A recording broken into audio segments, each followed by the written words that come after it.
North Korean troops have adjusted their tactics on the battlefield, indicating that they are gaining valuable combat experience in modern warfare, according to analysts from the American Institute for the Study of War. Especially, they have reduced the size of assault groups from 50 to 10-15 soldiers. However, North Korean assault groups remain larger than their Russian counterparts. A captured North Korean soldier told the truth to the South Korean publication Chosun Daily. When North Korean troops were deployed to Russia, they had no combat experience. We underwent basic training, but there was no specific strategy for warfare involving drones. Our training focused on speed, running, camouflage, or shooting drones from the ground. The prisoner also spoke about the ideological indoctrination that North Korean soldiers undergo. For example, security agents convinced them that in the Kursk region they were not only fighting Ukrainians but also soldiers from South Korea. They told us that all the Ukrainian drone operators were actually South Korean soldiers. The Russian command is using North Korean soldiers not only as assault troops. According to the main intelligence directorate of the Ministry of Defense of Ukraine, recently there has been a significant increase in the number of North Korean artillery and missile units, as well as support personnel in the Kursk region. North Korean soldiers are quickly learning, adapting to modern combat tactics and technologies.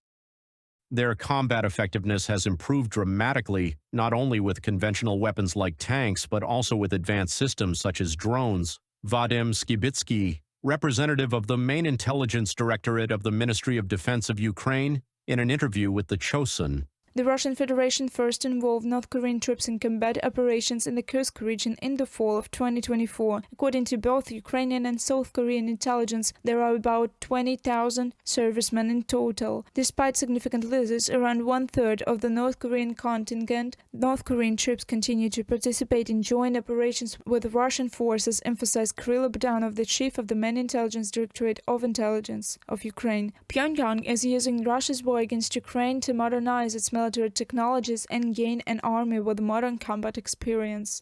This war has mobilized the full military capabilities of the nations involved. Only 3 countries, Ukraine, Russia, and North Korea, are gaining direct experience in full-scale 21st century warfare. The North Korean military of the future will be fundamentally different from its past. Kirill Bogdanov, the chief of the main directorate of intelligence of Ukraine, in an interview with the Chosun. The Russian army has been unable to push Ukrainian forces out of the Kursk region for over 6 months. Lacking real victories, the Kremlin has begun inventing imaginary ones. On February 19th, Putin claimed that Russian troops had allegedly crossed the border into Ukraine's Kursk region and entered the Sumy region. The General Staff of the Armed Forces of Ukraine denied this information, stating that Russian forces had launched an offensive operation in the Kursk region for several days, but without success.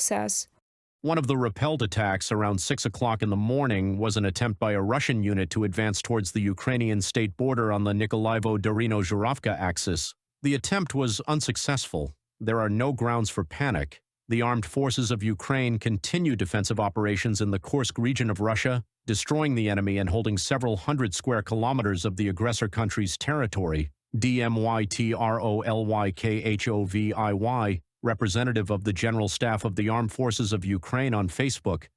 With significant losses within the aggressor country's army, the Russian command is requesting new reinforcements, and there is a clear shortage of North Korean soldiers. The Russian Federation continues to recruit Cubans for the war against Ukraine. Researchers have calculated that around 5,000 Cuban citizens are already fighting in the Russian armed forces. The first reports of Cuban involvement in Russia's war against Ukraine appeared as early as 2023. At the time, Cuban authorities opposed the recruitment of their citizens, but Moscow proceeded anyway. Cubans are arriving in Russia, claiming tourism as the purpose of their visit in official documents. Their motivation to fight is clear. This is money. Cubans are promised a salary around $2,000, an astronomical sum for Cuban citizens. Reported by Alexandra Zaslavets, Yulia Hranovskaya, UATV News.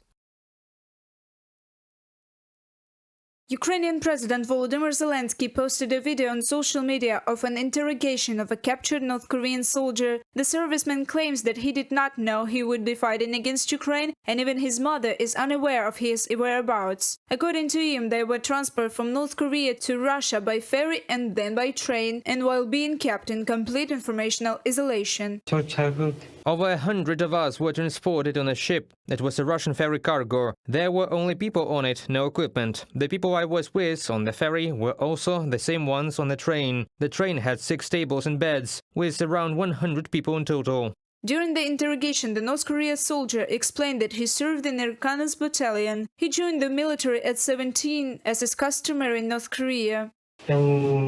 Usually after finishing school, all men go into the military. And I also joined the army after finishing school, into the reconnaissance division, where I served my entire term. On January 11th, Ukrainian Defense Forces captured 2 North Korean soldiers in the Kursk region. The Security Service of Ukraine obtained irrefutable evidence of North Korean involvement in Russia's war against Ukraine. Up to 12,000 North Korean troops have been deployed to the Russian Federation. According to Ukrainian Commander-in-Chief Alexander Syrsky, they are well motivated and trained, but not distinguished by skill on the front lines. Instead, they rely on sheer numbers and use Soviet-style tactics, fighting in squads and platoons. In today's conditions, with drones dominating the battlefield, battles are fought by small combat groups, assault or defense units, and when platoons attack from multiple directions, sometimes with up to 100 or more soldiers, it becomes a problem because they are quite bold. Alexander Syrsky, Commander-in-Chief of the Ukrainian Armed Forces, on the Ukrainian National Telethon. Half of the North Korean contingent had already been wounded or killed, noted Syrsky. Russian commanders, he said, are not used to considering losses and make no exceptions for North Korean troops.